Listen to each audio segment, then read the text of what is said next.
मेरा नाम रजनीश मानिकतला है। वो भी कोर्ट ने स्टे कर दी है और अब जो मैटर है वो अब छुट्टियों के बाद आई थिंक 18 मार्च को लगेगा पॉसिबली।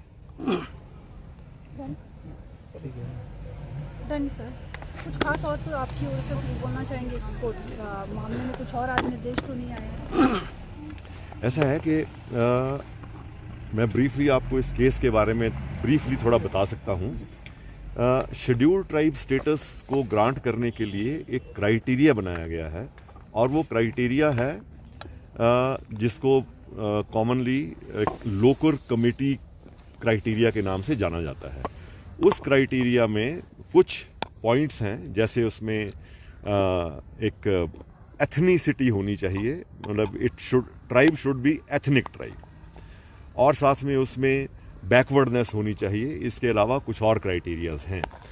तो जो पिटीशंस में जो क्लेम किया गया था कि हाटीज जो हैं वो बैकवर्डनेस का क्राइटेरिया भी फुलफिल नहीं करते हैं, जिसमें से एक ये है कि इकोनॉमिक बैकवर्डनेस भी होनी चाहिए। और इस एरिया में एक विलेज ऐसा है जो एशिया का रिचेस्ट विलेज माना जाता है। तो इकोनॉमिक बैकवर्डनेस का इसमें क्राइटेरिया फुलफिल नहीं होता था। उसके अलावा लिटरेसी रेट जो इस एरिया का है वो नियरली 80% के आसपास है। तो एजुकेशनल बैकवर्डनेस का क्राइटेरिया भी फुलफिल नहीं होता है।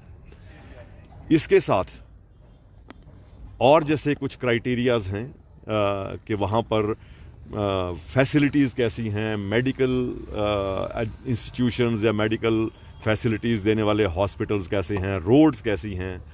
तो वो जितने भी क्राइटेरियाज हैं उनमें उनको फुलफिल ये कम्युनिटी नहीं करती थी। इसलिए कोर्ट ने ये सारी चीज़ें कंसिडर करते हुए इस कॉन्स्टिट्यूशनल अमेंडमेंट को स्टे कर दिया है और अब इसकी सुनवाई जो होगी वो फाइनल हियरिंग के समय में होगी और वो पॉसिबली मार्च के महीने में फिर से शुरू होगी इसकी हियरिंग। सर, ये पिटीशन किसकी ओर से दायर की गई थी? और 2 पिटीशन थी जी। इसमें एक पिटीशन जो है जिसको मैं रिप्रेजेंट कर रहा था, वो जो गुज्जर्स हैं जो ऑलरेडी एक शेड्यूल्ड ट्राइब है,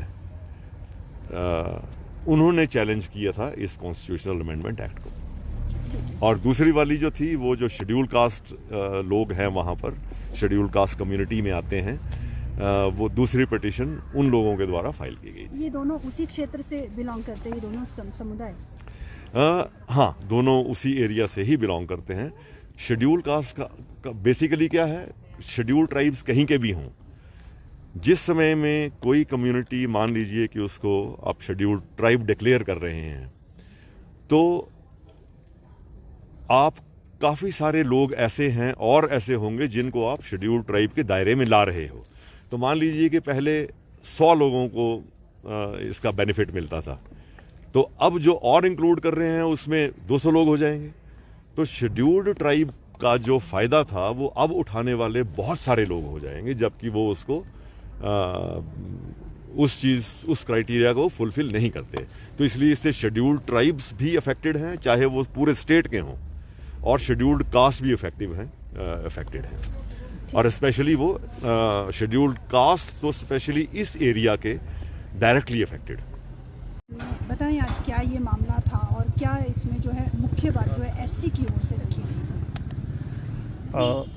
अनिल कुमार मंगेट, अध्यक्ष अधिकार संरक्षण समिति जिला सिरमौर।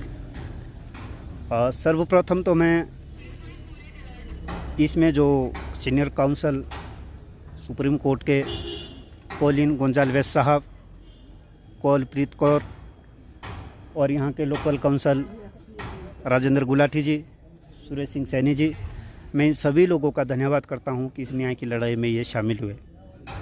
और माननीय उच्च न्यायालय में जिला सिरमौर के गरीब, शोषित, पिछड़े, वंचित समाज ने माननीय न्यायालय में याचिका दायर की थी, जिसमें हमारी मांग थी कि जिला सिरमौर में जो लाखों की आबादी अनुसूचित जाति की रहती है, उनके हक अधिकार सुरक्षित रहने चाहिए, जो भारतीय संविधान के द्वारा उन्हें पहले से दिए गए हैं एज ए शेड्यूल्ड कास्ट। तो माननीय न्यायालय में हम लोगों ने याचिका दायर की थी, जिसमें माननीय न्यायालय ने इस हाटी जनजाति बिल पर रोक लगा दी है कि पहले अनुसूचित जाति के राइट प्रोटेक्ट किए जाए। और मैं माननीय न्यायालय का बहुत बहुत धन्यवाद करता हूँ। पूरे समाज की तरफ से आभार व्यक्त करता हूँ कि माननीय न्यायालय गरीबों के साथ, वंचितों के साथ, पीड़ित लोगों के साथ, जिन लोगों ने आशा लगाई थी कि हमारे राइट प्रोटेक्ट रहेंगे, तो हमें माननीय न्यायालय से पूरी उम्मीद है कि अनुसूचित जाति के राइट सुरक्षित रहेंगे। आम भाषा में अगर बात करें तो इस क्षेत्र के जो एससी का जो वर्ग है उसको कैसे इफेक्ट कर रहा था ये जो एसटी का दर्जा दिया जा रहा था? इसमें जिला सिरमौर में जब ये ट्रांसगिरी क्षेत्र में हाटी जनजाति बिल जब ये लागू होना था, तो इसमें अनुसूचित जाति के लिए जो पहले से पंचायती राज रोस्टर व्यवस्था लागू है वो लगभग ख़त्म हो जानी थी, और अनुसूचित जाति के लिए जो राजनीतिक प्रतिनिधित्व पहले से लेके मिल रहा है उसमें भी फर्क पड़ना था। और साथ में अनुसूचित जाति के विकास के लिए जो हमारे समाज के गरीब लोग हैं, जो अभी तक पिछड़े हैं, उनके विकास के लिए जो करोड़ों अरबों पैसा आता है वो राशि भी नहीं आनी थी। इस तरीके से ये सारा इफेक्ट होना था। और जो SC ST एट्रोसिटी एक्ट है जो सुरक्षा के लिए बना है वो भी कहीं ना कहीं इफेक्टेड इससे होना था।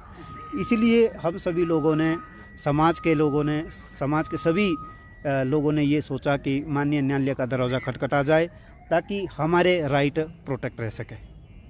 बहुत बहुत धन्यवाद। और मैं मीडिया बंधु का भी धन्यवाद करता हूँ।